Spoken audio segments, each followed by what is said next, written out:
नमस्कार। आज आचार्य विनोबा भावे कृत गीता प्रवचन के छठे अध्याय को हम सुनेंगे।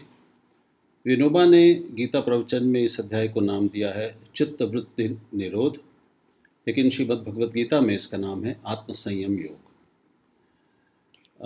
शुरू करने से पहले मैं एक सलाह आपको ये भी देना चाहूँगा कि विनोबा की व्याख्या को हम ठीक से समझ सकें, इसके लिए बेहतर होगा कि एक बार हम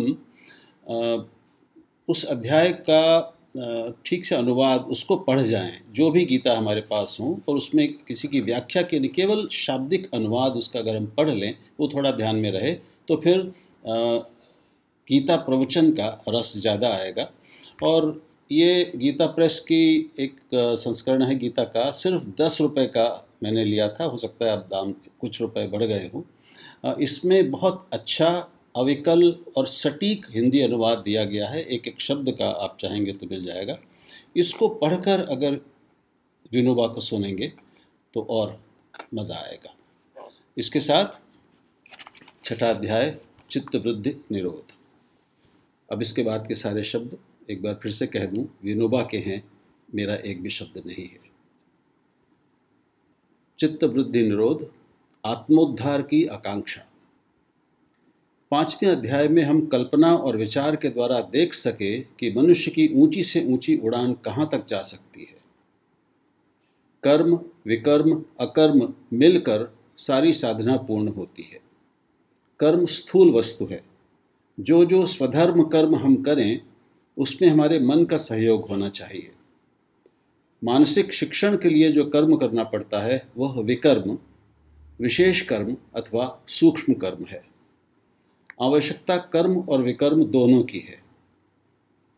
इन दोनों का प्रयोग करते करते अकर्म की भूमिका तैयार होती है। हमने पिछले अध्याय में देख लिया कि इस भूमिका में कर्म और संन्यास दोनों एक रूप ही हो जाते हैं। अब छठे अध्याय के आरंभ में फिर कहा है कि कर्मयोग की भूमिका संन्यास की भूमिका से अलग दिखाई पड़ने पर भी अक्षरशः एक रूप है, केवल दृष्टि का अंतर है। 5वें अध्याय में जिस अवस्था का वर्णन किया गया है उसके साधन खोजना यह बाद के अध्यायों का विषय है। कई लोगों की ऐसी एक भ्रामक कल्पना है कि परमार्थ, गीता आदि ग्रंथ साधुओं के लिए ही हैं। एक गृहस्थ ने कहा, मैं कोई साधु नहीं हूँ। इसका अर्थ यह हुआ कि साधु नाम के कोई प्राणी हैं जिनमें से वे नहीं हैं। जैसे घोड़े, सिंह, भालू, गाय आदि प्राणी हैं, वैसे ही साधु नाम के भी कोई प्राणी हैं, और परमार्थ की कल्पना केवल उन्हीं के लिए है। शेष जो व्यावहारिक जगत में रहते हैं वे मानो किसी और जाति के हैं। उनके विचार अलग, आचार अलग। इस कल्पना ने साधु संत और व्यावहारिक लोग ऐसी दो अलग अलग जातियां बना दी हैं। गीता रहस्य में तिलक महाराज ने इस बात की ओर ध्यान खींचा है। गीता ग्रंथ सर्वसाधारण व्यावहारिक लोगों के लिए है। यह उनका कथन मैं अक्षरशः सही मानता हूं। भगवद गीता सारे संसार के लिए है। परमार्थ विषयक समस्त साधन प्रत्येक व्यावहारिक मनुष्य के लिए है। परमार्थ सिखाता है कि अपना व्यवहार शुद्ध और निर्मल रखकर मन का समाधान और शांति कैसे प्राप्त की जाए। व्यवहार शुद्ध कैसे किया जाए, यह सिखाने के लिए गीता है। जहाँ जहाँ आप व्यवहार करते हैं वहाँ वहाँ गीता आती है, परंतु वो आपको वहाँ की वहाँ रखना नहीं चाहती। आपका हाथ पकड़कर वो अंतिम मंजिल तक आपको ले जाएगी। एक प्रसिद्ध कहावत है कि पर्वत यदि मोहम्मद के पास ना आए तो मोहम्मद पर्वत के पास जाएगा। मोहम्मद को यह चिंता है कि मेरा संदेश जड़ पर्वत तक भी पड़े, वहां तक पहुंचे।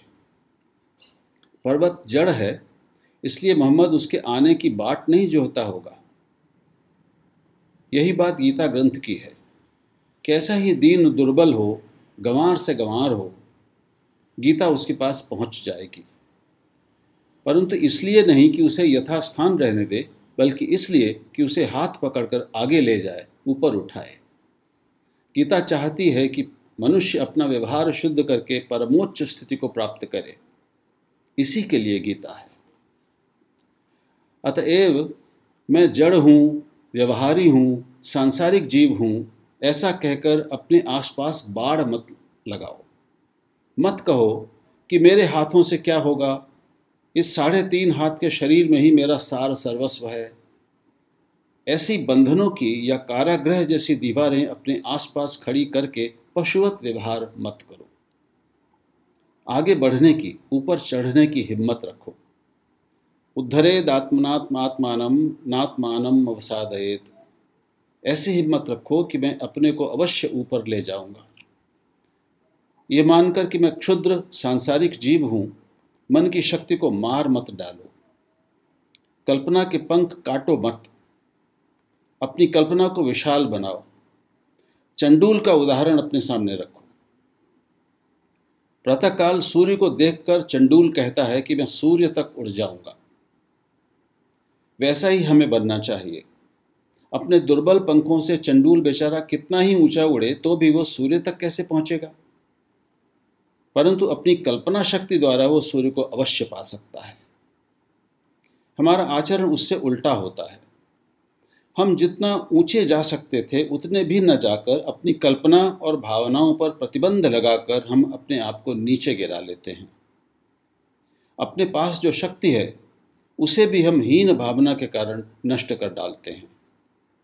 जहां कल्पना के ही पांव टूट गए, वहां फिर नीचे गिरने के सिवा क्या गति होगी। अतः कल्पना का रुख हमेशा ऊपर की ओर रखना चाहिए।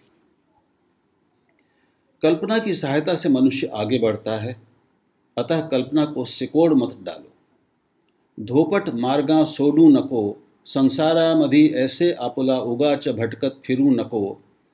घिसे पिटे मार्गों को मत छोड़ो, संसार में अपनी जगह चुपचाप पड़े रहो, इधर उधर व्यर्थ भटका मत करो।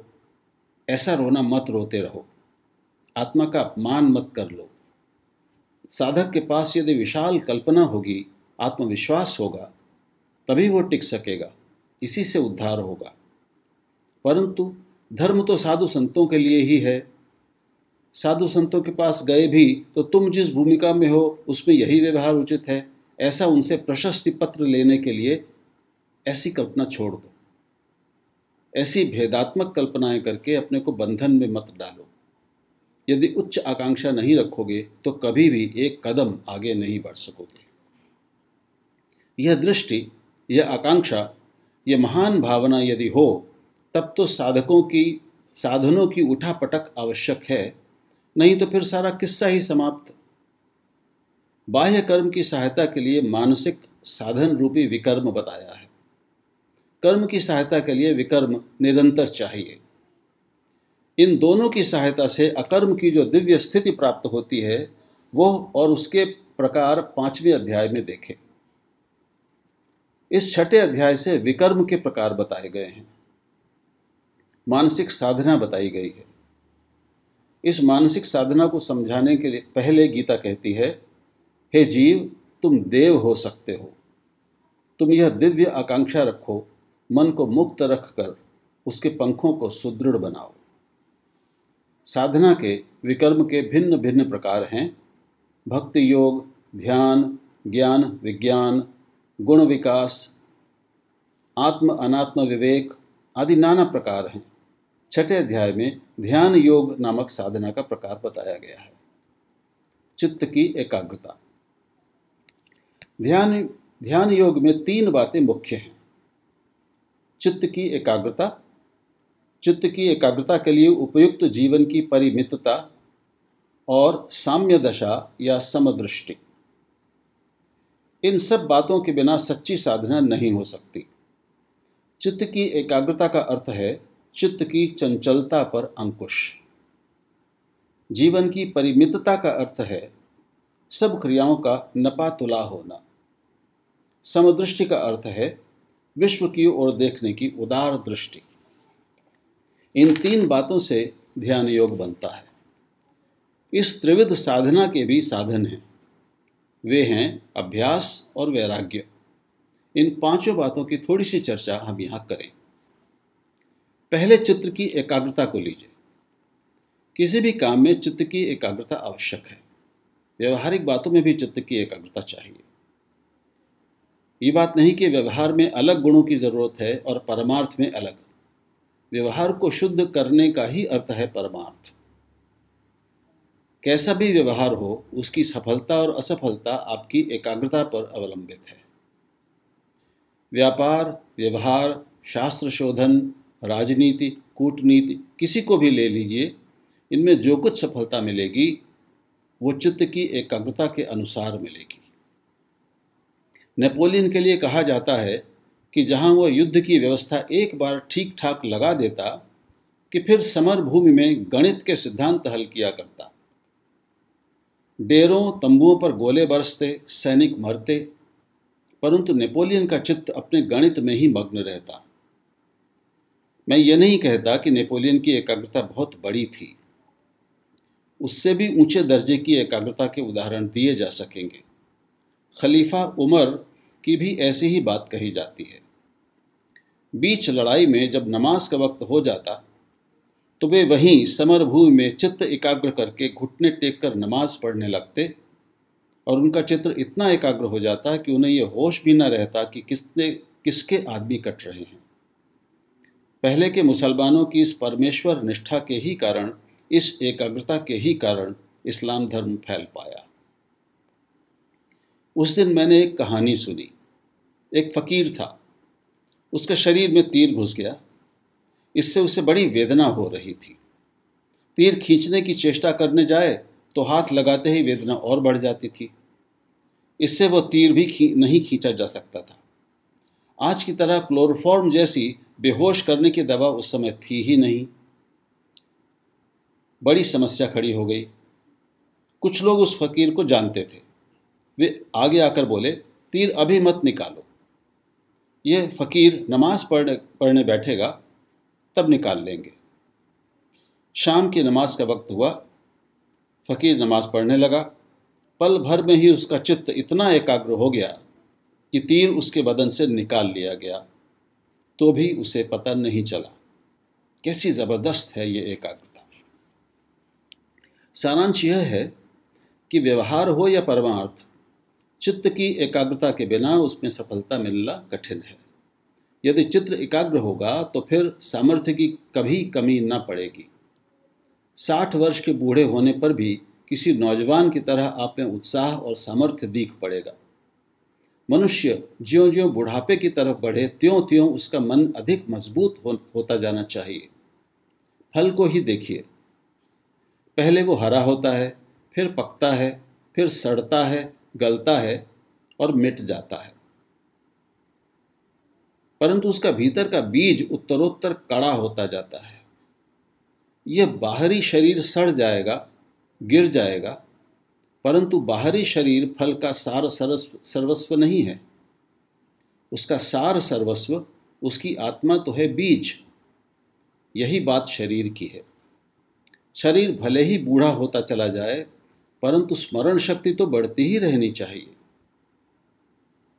बुद्धि तेजस्वी होनी चाहिए, परंतु ऐसा होता नहीं। मनुष्य कहता है, आजकल मेरी स्मरण शक्ति कम हो गई है। क्यों? अब बुढ़ापा आ गया है। तुम्हारा जो ज्ञान, विद्या या स्मृति है वो तुम्हारा बीज है। शरीर बूढ़ा होने से ज्यों ज्यों ढीला पड़ता जाए त्यों त्यों आत्मा बलवान होती जानी चाहिए। इसके लिए एकाग्रता आवश्यक है। एकाग्रता कैसे साधें? अब एकाग्रता तो चाहिए, पर वो हो कैसे? उसके लिए क्या करना चाहिए? भगवान कहते हैं, आत्मा में मन को स्थिर करके न किंचिदपि चिंतयेत, दूसरा कुछ भी चिंतन न करें। परंतु ये सधे कैसे? मन को बिल्कुल शांत करना बड़े महत्व की बात है। विचारों के चक्र को जोर से रोके बिना एकाग्रता होगी कैसे? बाहरी चक्र तो किसी तरह रोक भी लिया जाए, परंतु भीतरी चक्र तो चलता ही रहता है। चित्त की एकाग्रता के लिए ये बाहरी साधन जैसे जैसे काम में लाते हैं, वैसे वैसे भीतर का चक्र अधिक वेग से चलने लगता है। आप आसन जमाकर तन कर बैठ जाइए, आंखें स्थिर कर लीजिए, परंतु इतने से मन एकाग्र नहीं हो सकेगा। मुख्य बात यह है कि मन का चक्र बंद करना साधना चाहिए। बात यह है कि बाहर का ये अपरंपार संसार जो हमारे मन में भरा रहता है, उसको बंद किए बिना एकाग्रता का साधना अशक्य है। अपनी आत्मा की अपार ज्ञान शक्ति हम बाह्य क्षुद्र वस्तुओं में खर्च कर डालते हैं, लेकिन ऐसा नहीं होना चाहिए। जिस तरह दूसरे को न लूटते हुए स्वयं अपने प्रयत्न से धनी बनने वाला मनुष्य आवश्यकता के बिना खर्च नहीं करता, उसी तरह हमें भी अपनी आत्मा की ज्ञान शक्ति क्षुद्र बातों के चिंतन में खर्च नहीं करनी चाहिए। यह ज्ञान शक्ति हमारी अमूल्य थाती है, परंतु हम उसे स्थूल विषयों में खर्च कर डालते हैं। ये साग अच्छा नहीं बना, इसमें नमक कम पड़ा।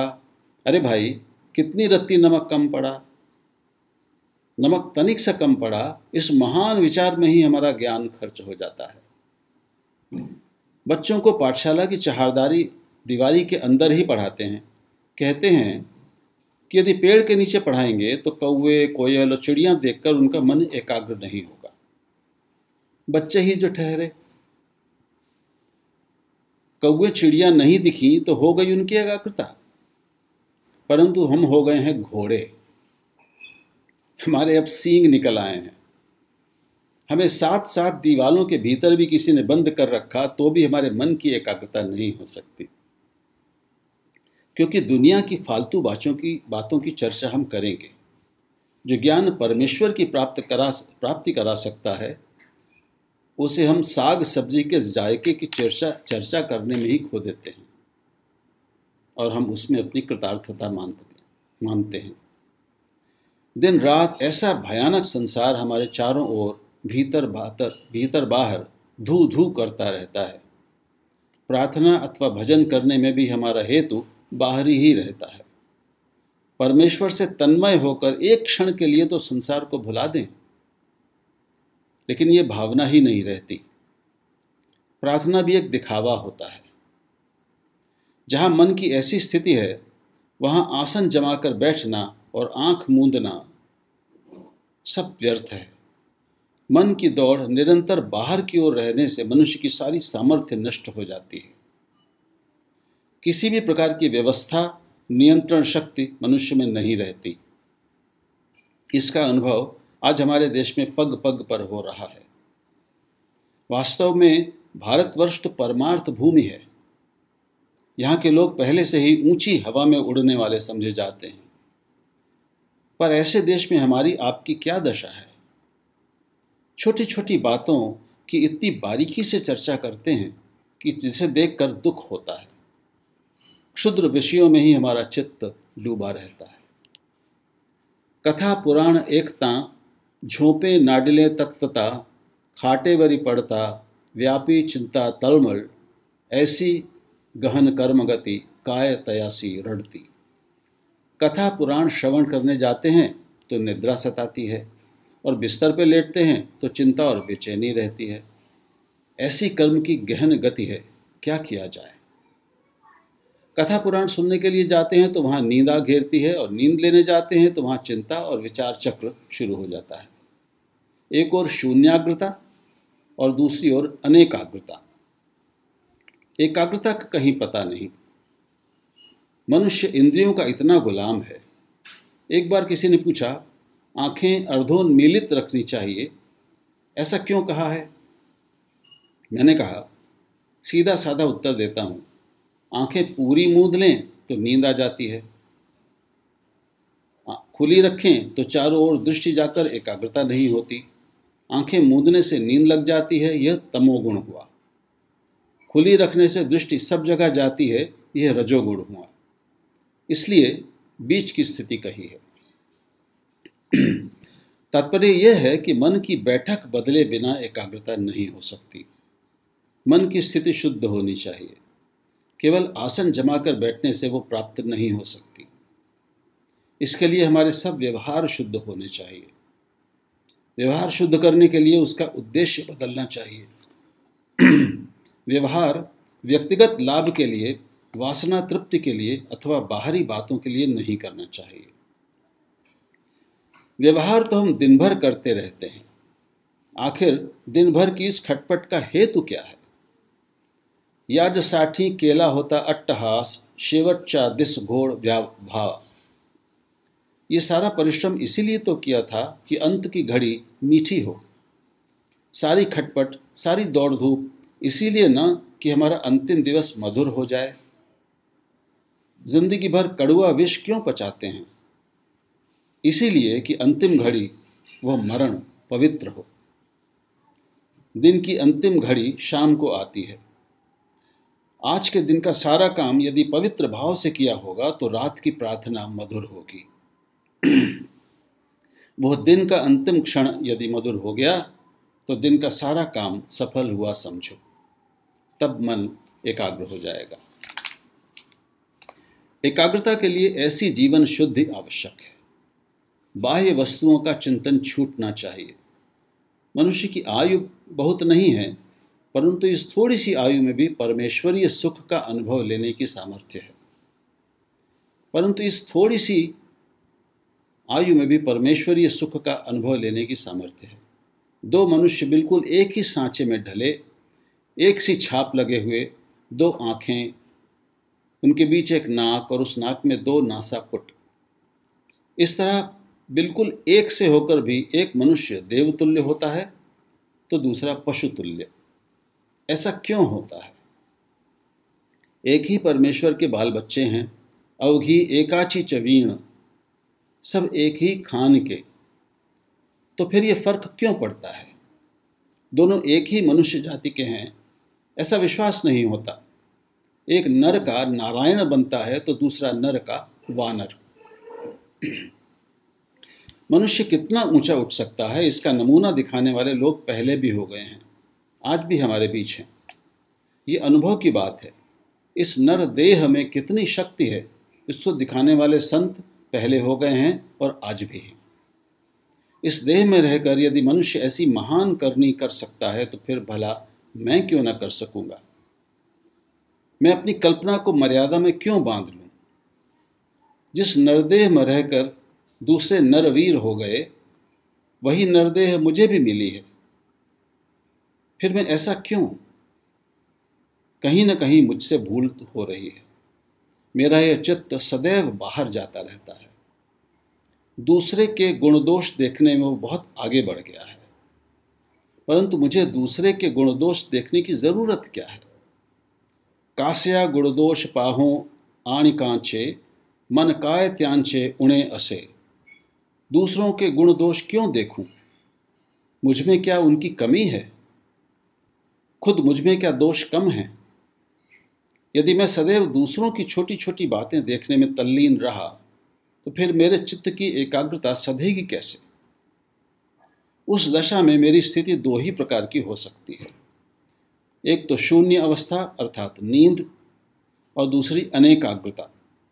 तमोगुण और रजोगुण में ही मैं उलझा रहूंगा।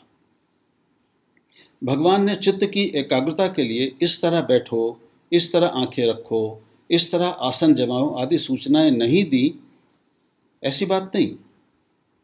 परंतु इन सब से लाभ तभी होगा जब पहले चित्त की एकाग्रता के हम कायल हों। मनुष्य के चित्त में पहले यह जम जाए कि चित्त की एकाग्रता आवश्यक है, फिर तो मनुष्य खुद ही उसकी साधना और मार्ग ढूंढ निकालेगा। जीवन की परिमितता। चित्त की एकाग्रता में सहायक दूसरी बात है जीवन की परिमितता। हमारा सब काम नपा तुला होना चाहिए। गणित शास्त्र का यह रहस्य हमारी सब क्रियाओं में आ जाना चाहिए। औषधि जैसे नाप तौल कर ली जाती है, वैसे ही आहार निद्रा भी नपी तुली होनी चाहिए। सब जगह नाप तौल चाहिए। प्रत्येक इंद्रिय पर पहरा बैठाना चाहिए। मैं ज्यादा तो नहीं खाता, अधिक तो नहीं सोता, जरूरत से ज्यादा तो नहीं देखता। इस प्रकार सतत बारीकी से जांच करते रहना चाहिए।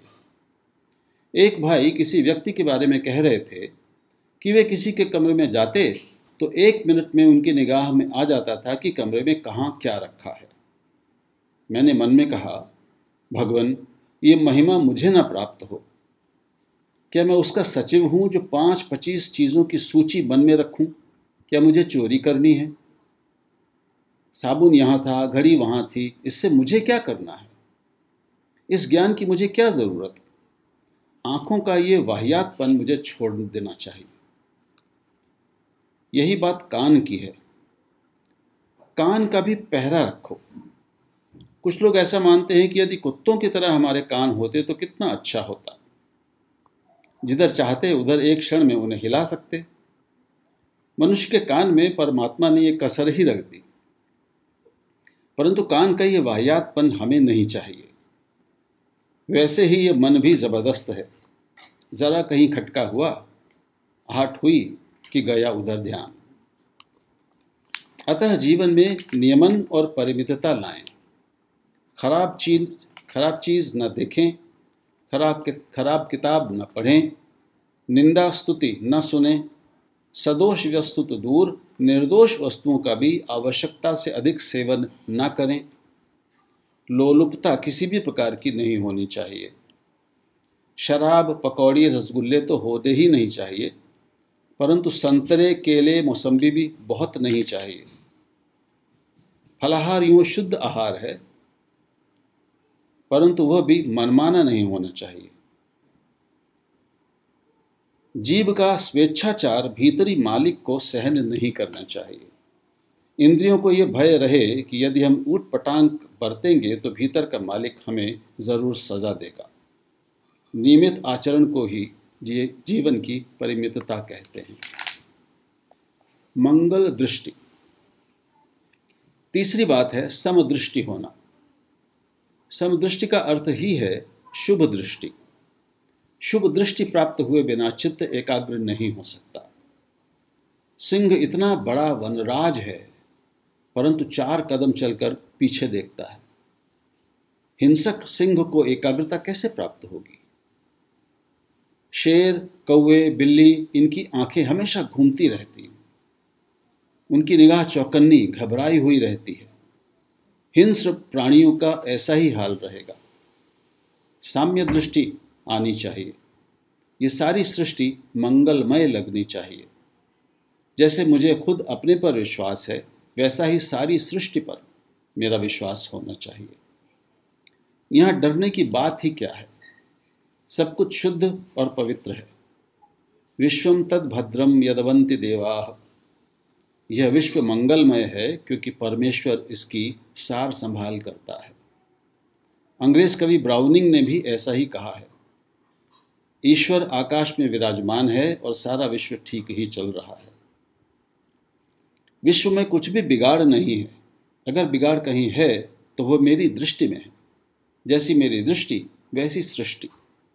यदि मैं लाल रंग का चश्मा चढ़ा लूंगा तो सारी सृष्टि लाल ही लाल दिखाई देगी, जलती हुई दिखाई पड़ेगी।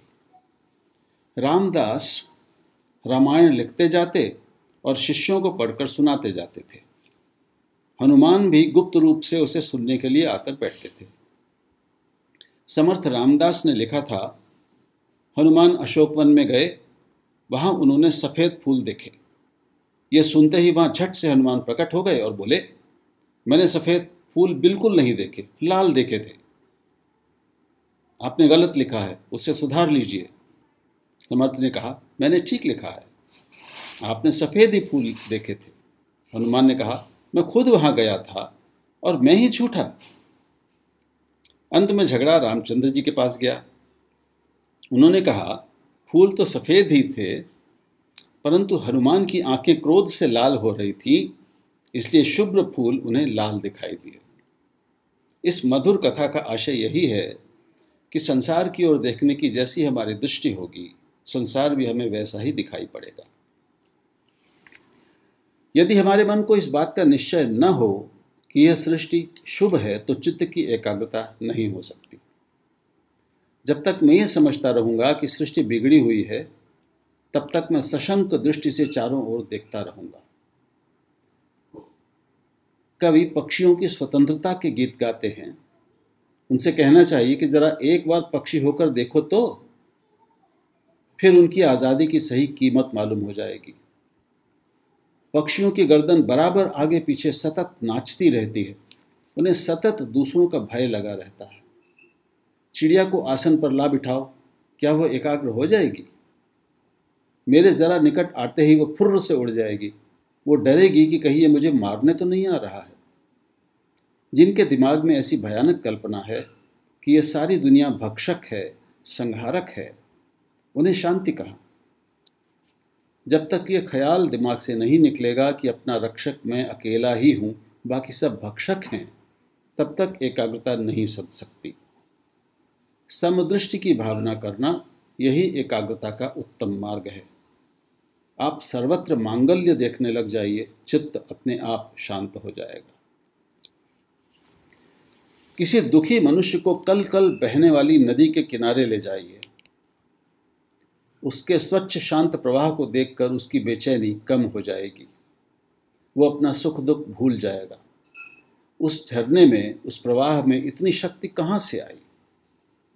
परमेश्वर की शुभ शक्ति उसमें प्रकट हुई है।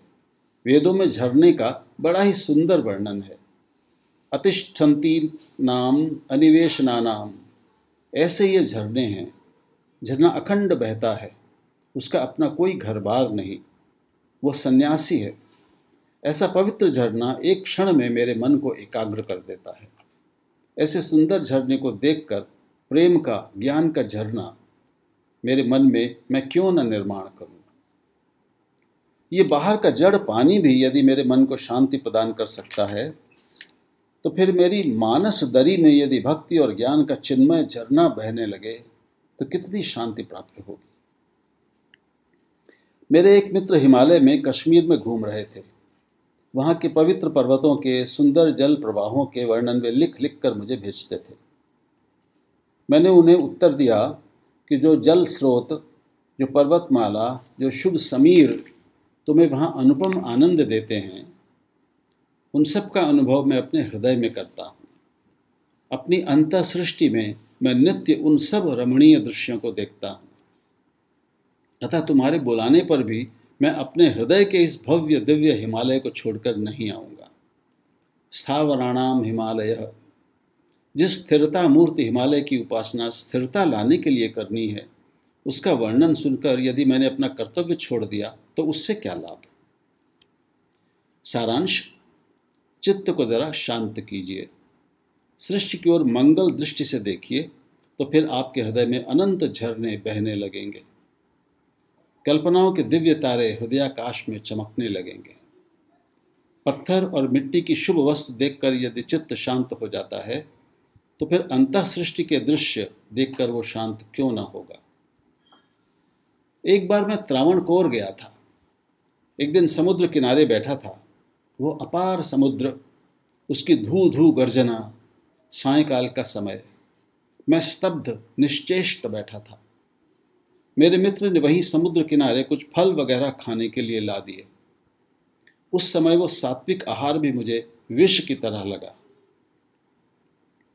समुद्र की वो ओम ओम गर्जना मुझे मां मनुस्मर युध्य च, इस गीता वचन की याद दिला रही थी। मां मनुस्मर युध्य च। समुद्र सतत स्मरण कर रहा था और कर्म भी कर रहा था। एक लहर आई, वो गई और दूसरी आई। उसे एक क्षण के लिए विश्रांति नहीं। यह दृश्य देखकर मेरी भूख प्यास उड़ गई थी।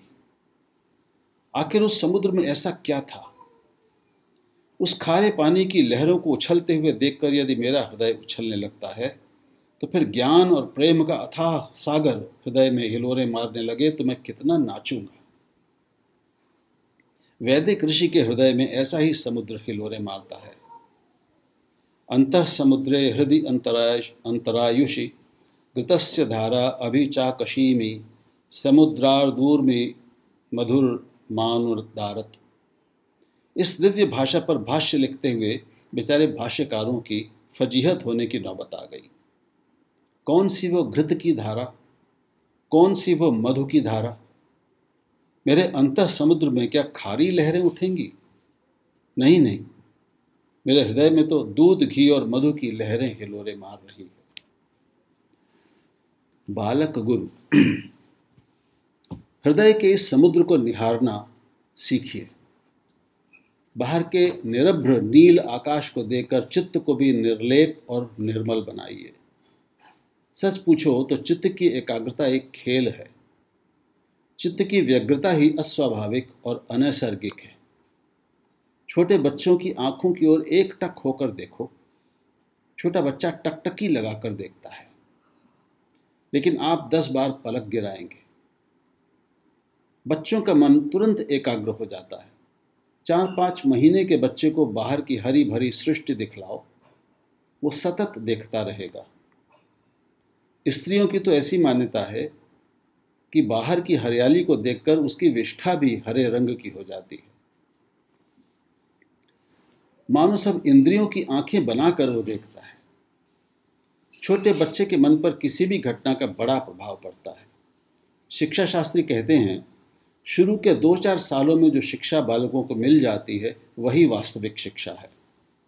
आप कितने ही विद्यापीठ, पाठशालाएं, संघ संस्थाएं बना लीजिए, कायम कीजिए, शुरू में जो शिक्षा मिलती है वैसे फिर आगे नहीं मिल सकती।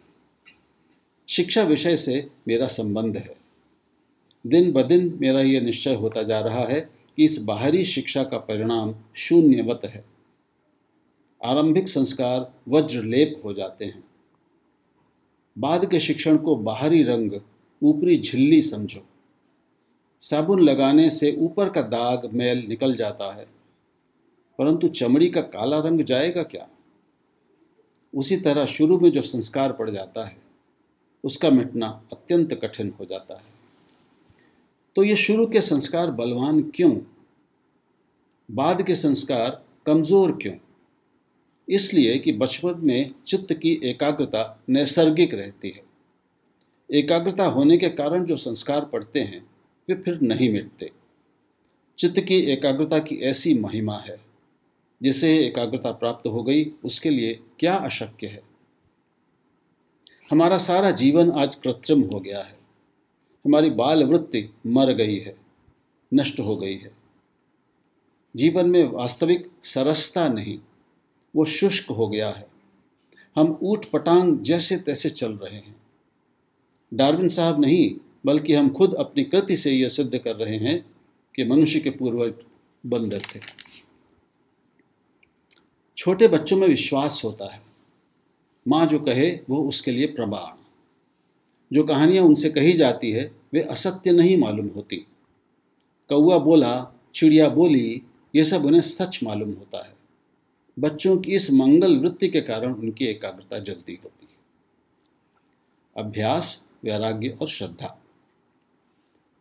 तात्पर्य यह है कि ध्यान योग के लिए चित्त की एकाग्रता, जीवन की परिमितता और शुभ साम्य दृष्टि की जरूरत है। इसके सिवा और भी 2 साधन बताए हैं, वैराग्य और अभ्यास। एक है विध्वंसक और दूसरा है विधायक। खेत से घास उखाड़कर फेंकना विध्वंसक काम हुआ, इसी को वैराग्य कहते हैं। उसमें बीज बोना विधायक काम है। मन में सद्विचारों का पुनः पुनः चिंतन करना अभ्यास कहलाता है। वैराग्य विध्वंसक क्रिया है, अभ्यास विधायक क्रिया। अब वैराग्य आए कैसे? हम कहते हैं आम मीठा है, परंतु क्या यह मिठास निरे आम में है? नहीं, निरे आम में नहीं है। हम अपनी आत्मा की मिठास वस्तु में डालते हैं और फिर वह वस्तु मीठी लगती है। अतः भीतरी मिठास को चखना सीखो। केवल बाह्य वस्तु में मधुरता नहीं है, बल्कि वो रसानाम रसतमः माधुर्य सागर आत्मा मेरे पास है। उसी की बदौलत मीठी वस्तुओं को मिठास मिली है। ऐसी भावना करते रहने से वैराग्य मन पर अंकित होता रहता है। सीता माता ने हनुमान को मोतियों का हार दिया। हनुमान मोतियों को चबाता, देखता और फेंक देता। उनमें उसे कहीं राम दिखाई नहीं देता था। राम तो था उसके हृदय में। उन मोतियों के लिए मूर्ख लोग लाख रुपए दे देते। इस ध्यान योग का वर्णन करते हुए भगवान ने एक बहुत ही महत्व की बात शुरू में ही बता दी है। वो ये कि मनुष्य को ऐसा दृढ़ संकल्प करना चाहिए कि मुझे खुद अपना उद्धार करना है। मैं आगे बढ़ूंगा, मैं ऊंची उड़ान उड़ूंगा। इस नरदेह में मैं ज्यों का त्यों पड़ा नहीं रहूंगा। परमेश्वर के पास जाने का हिम्मत के साथ प्रयत्न करूंगा। यह सब सुनते सुनते अर्जुन के मन में शंका उठी कि भगवान, अब तो हमारी उम्र बीत गई, कुछ दिनों में हम मर जाएंगे, तो फिर यह साधना किस काम आएगी। भगवान ने कहा, मृत्यु का अर्थ तो है लंबी नींद। रोज का काम करके हम 7-8 घंटे सोते हैं। इस नींद से कोई डरता है? बल्कि नींद न आए तो फिक्र पड़ जाती है। जैसे नींद जरूरी, वैसे ही मौत भी जरूरी है। जैसे नींद से उठकर फिर हम अपना काम प्रारंभ कर देते हैं, वैसे ही मरण के बाद भी पहले की यह सारी साधना हमारे काम आएगी। ज्ञानदेव ने ज्ञानेश्वरी में इस प्रसंग पर लिखी ओवियों में मानो अपना आत्मचरित्र ही लिख दिया है। बालपणी च सर्वज्ञता वरी तयाते सकल शास्त्रें स्वयंभे निगति मुखें। शैशव में ही उन्हें सर्वज्ञता वर्ण करती है। सारे शास्त्र स्वयं ही मुख से निकलते हैं। इन वचनों में ये बात दिख पड़ती है। पूर्व जन्म का अभ्यास आपको खींच लेता है। किसी किसी का चित्त विषयों की ओर जाता ही नहीं। वो जानता ही नहीं कि मोह कैसे होता है, क्योंकि पूर्व जन्म में वो साधना कर चुका है। भगवान ने आश्वासन दिया है, नहीं कल्याणकृत कश्चित दुर्गतिम तात गच्छति। जो मनुष्य कल्याण मार्ग पर चलता है, उसका जरा भी श्रम व्यर्थ नहीं जाता। अंत में इस तरह की श्रद्धा बताई है, जो कुछ अपूर्ण है वो अंत में पूरा होकर रहेगा। भगवान के इस उपदेश का स्वारस्य ग्रहण करिए और अपने जीवन को सार्थक करिए।